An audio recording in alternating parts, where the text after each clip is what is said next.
Hello friend, स्वागत है आपका हमारे YouTube channel study smart IQ में। और मैं हूं समा परवीन। और आज हम फिर पढ़ने जा रहे हैं आरआरबी एनटीपीसी 2025 के लिए जीके जीएस की क्लास, जिसमें हम डिस्कस कर रहे हैं प्रीवियस ईयर क्वेश्चन।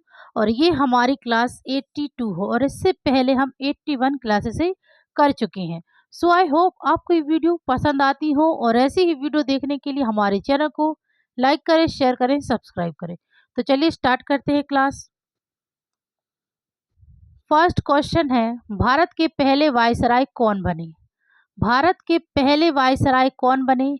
तो ये बने थे लॉर्ड कैनिंग। राइट आंसर है ऑप्शन ए, लॉर्ड कैनिंग। ये भारत के पहले वायसराय और अंतिम गवर्नर जनरल थे। ठीक है, अंतिम गवर्नर जनरल थे लॉर्ड कैनिंग। ठीक है, पहले वायसराय और अंतिम गवर्नर जनरल थे लॉर्ड कैनिंग। इन्होंने हड़प नीति को रद्द किया। ठीक है, हड़प नीति को रद्द किया था। ठीक है ना, लॉर्ड कैनिंग ने। और लॉर्ड कैनिंग ने ही विधवा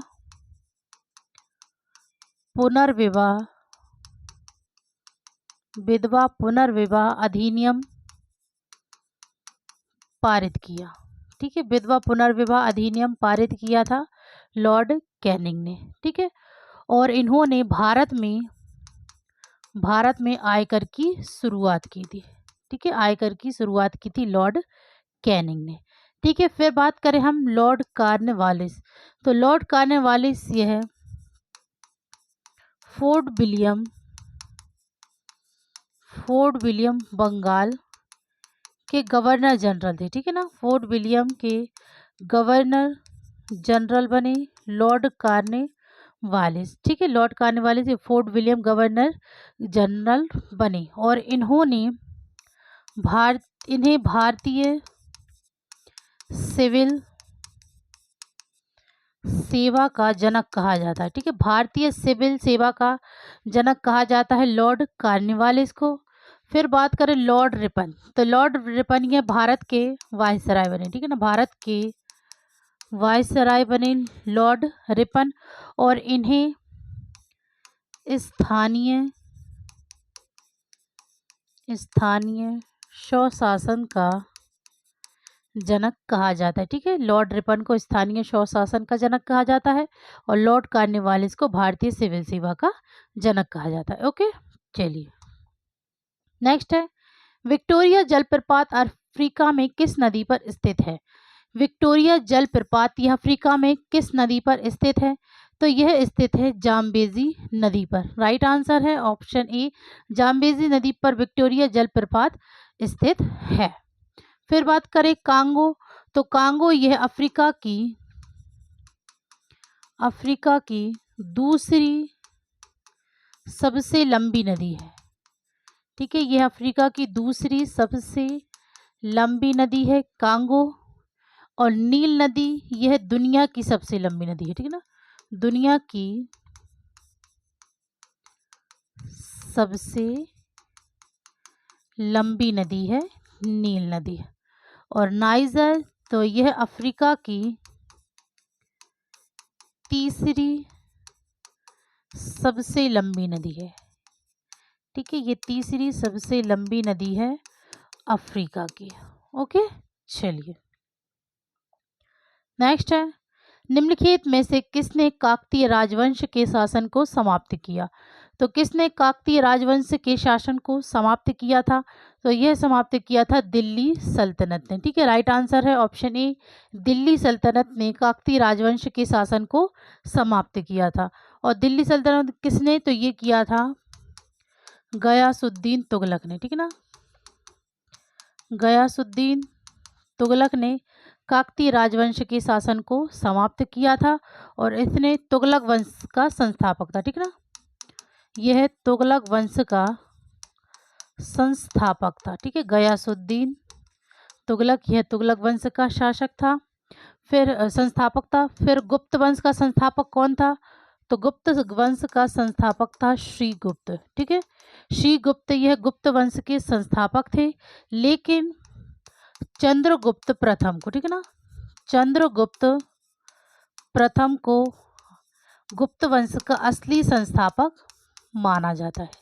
ओके।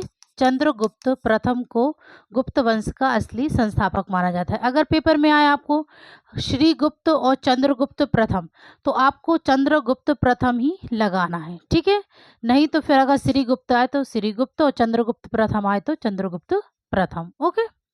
फिर चालुक्य का संस्थापक कौन था? तो चालुक्य के संस्थापक थे पुलकेशिन प्रथम, ठीक है। पुलकेशिन प्रथम ये चालुक्य वंश के संस्थापक थे। चोल वंश का संस्थापक कौन था? तो चोल वंश का संस्थापक था विजयालय चोल। ओके, विजयालय चोल ये चोल वंश के संस्थापक थे, ठीक है। चलिए नेक्स्ट है, इडुक्की बांध किस नदी पर बना है? तो इडुक्की बांध यह किस नदी पर बना है? तो यह बना है पेरियार नदी पर। राइट आंसर है ऑप्शन डी, पेरियार नदी पर इडुक्की बांध बना है। ओके। नेक्स्ट है 1974 में पोखरण, ठीक है ना, पोखरण, पोखरण नहीं, पोखरण।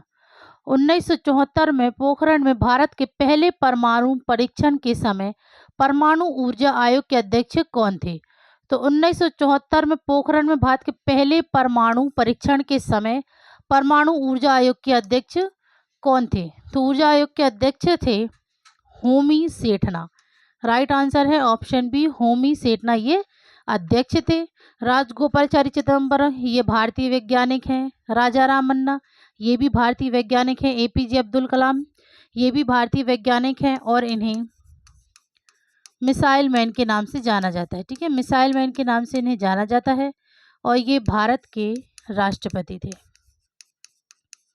ठीक है। ये भारत के राष्ट्रपति थे APJ Abdul Kalam. Okay. Next है, भारतीय शास्त्रीय नृत्य का नाम क्या है जिसके बारे में माना जाता है कि भगवान ब्रह्मा ने एक प्रसिद्ध ऋषि भरत को प्रकट किया था, जिन्होंने तब इस पवित्र नृत्य को नाट्य शास्त्र नामक संस्कृत पाठ में संहिताबद्ध किया था। तो इस भारतीय शास्त्रीय नृत्य का नाम क्या है?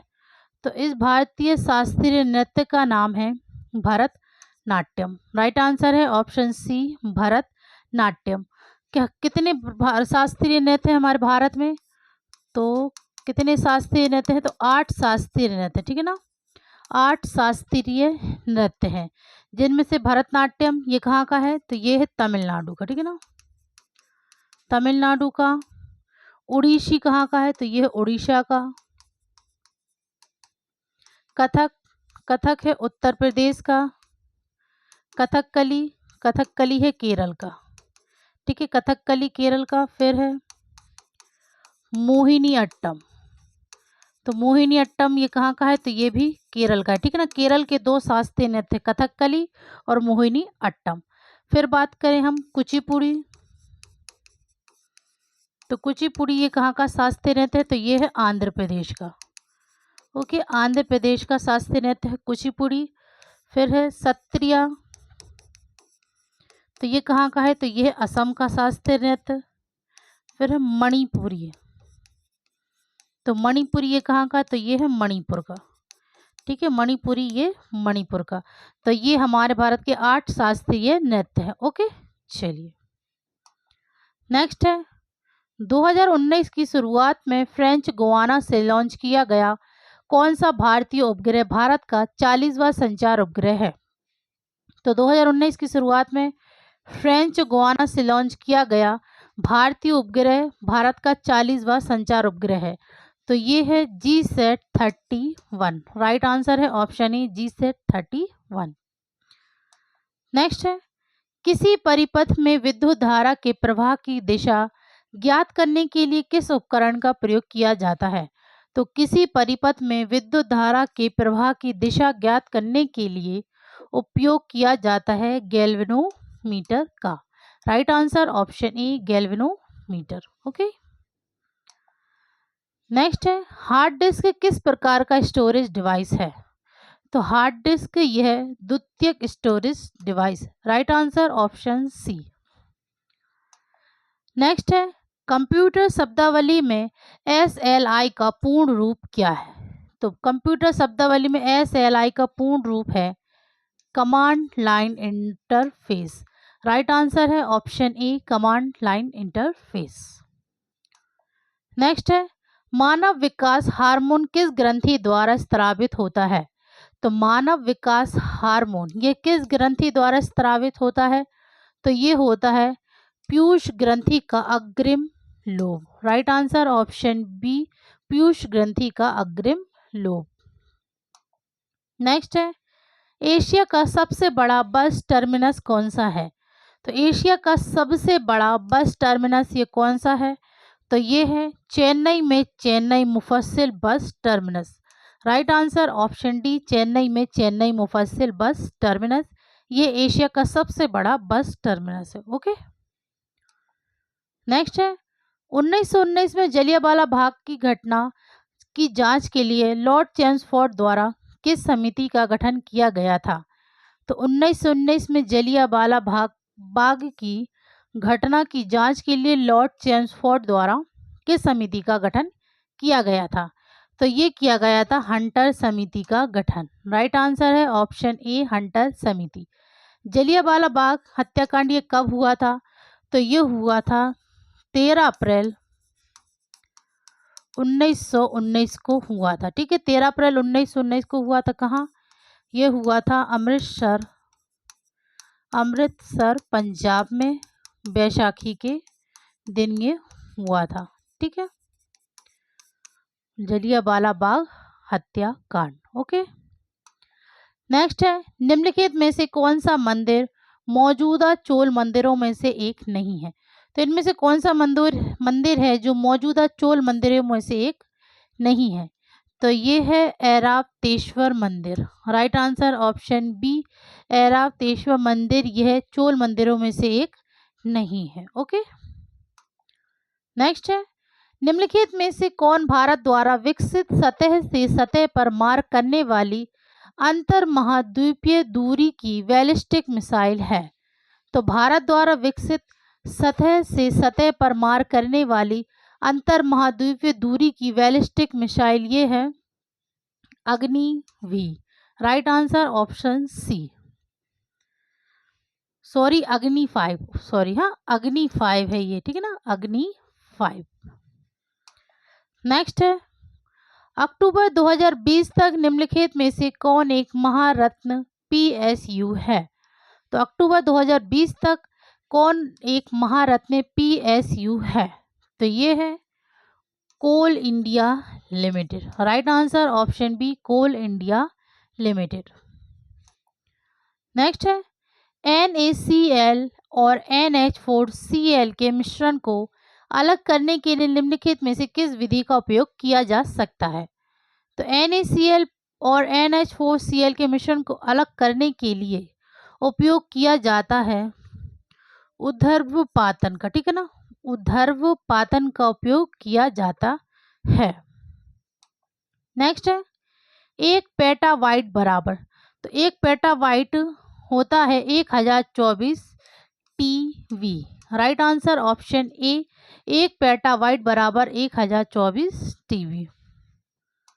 नेक्स्ट है दिए गए कथन और निष्कर्षों को ध्यान से पढ़िए और तय कीजिए कि कौन सा निष्कर्ष कथन का तार्किक रूप से अनुसरण करता है। तो कथन हमारे पास दिया है प्लास्टिक पर्यावरण के लिए प्रदूषकों में से एक है और निष्कर्ष है प्लास्टिक के उपयोग पर अंकुश ना लगाएं और सेकंड है प्लास्टिक पर पूर्ण प्रतिबंध लगाएं। तो ये दोनों निष्कर्ष ही गलत हैं। ठीक है ना हमारे कथन के लिए तार्किक के रूप में ये दोनों ही कथन गलत हैं। तो इसका राइट आंसर होगा ना तो निष्कर्ष ए और ना ही दो अनुसरण करता है। ओके नेक्स्ट है ओदिन ने मगध की राजधानी को डैश से पाटलिपुत्र स्थानांतरित कर दिया। तो ओदिन ने मगध की राजधानी को पाटलिपुत्र स्थानांतरित कर दिया कहाँ से। तो ये कर दिया था राजगृह से। ठीक है राइट आंसर है ऑप्शन बी राजगृह से पाटलिपुत्र स्थानांतरित कर दिया। नेक्स्ट है एक खोल के अंदर से निकलने के लिए तकनीकी शब्द नैरके को किस रूप में जाना जाता है। तो एक खोल के अंदर से निकलने के लिए तकनीकी शब्द नैरके को जाना जाता है मदर ऑफ पर्ल के रूप में। Right answer option C, mother of pearl. Next है, अक्टूबर 2020 तक शेल में भारत सरकार के कितने प्रतिशत हिस्से का स्वामित्व है? तो 2020 तक सेल में भारत सरकार के कितने प्रतिशत हिस्से का स्वामित्व है? तो ये है 75% का। ठीक है, 75%। Right answer option D. Next है, निम्नलिखित में से कौन भारत के वित्त मंत्री नहीं रहे? तो भारत के वित्त मंत्री इनमें से कौन नहीं रहे हैं? तो ये हैं VK Krishna Menon. Right answer option B, VK Krishna Menon ये भारत के वित्त मंत्री नहीं रहे हैं। ओके, नेक्स्ट है, 2020 में साहित्य और शिक्षा के लिए पद्म भूषण किसे मिला? तो 2020 में साहित्य और शिक्षा के लिए पद्म भूषण किसे मिला? तो ये मिला है श्री मनोज दास को। राइट आंसर है ऑप्शन डी, श्री मनोज दास, इन्हें साहित्य और शिक्षा के लिए पद्म भूषण मिला है। ओके, नेक्स्ट है, MPLADS क्या है? तो MPLADS ये है भारत सरकार द्वारा शुरू की गई एक योजना जो संसद सदस्यों को उनके निर्वाचन क्षेत्रों में विकास कार्य करने में सक्षम बनाती है। राइट आंसर है ऑप्शन ए। तो ये थी आज की हमारी क्लास RRB NTPC 2025 की GK GS की क्लास। आई होप आपको ये वीडियो पसंद आई हो, और ऐसी वीडियो देखने के लिए हमारे चैनल को लाइक करें, शेयर करें, सब्सक्राइब करें। Thank you.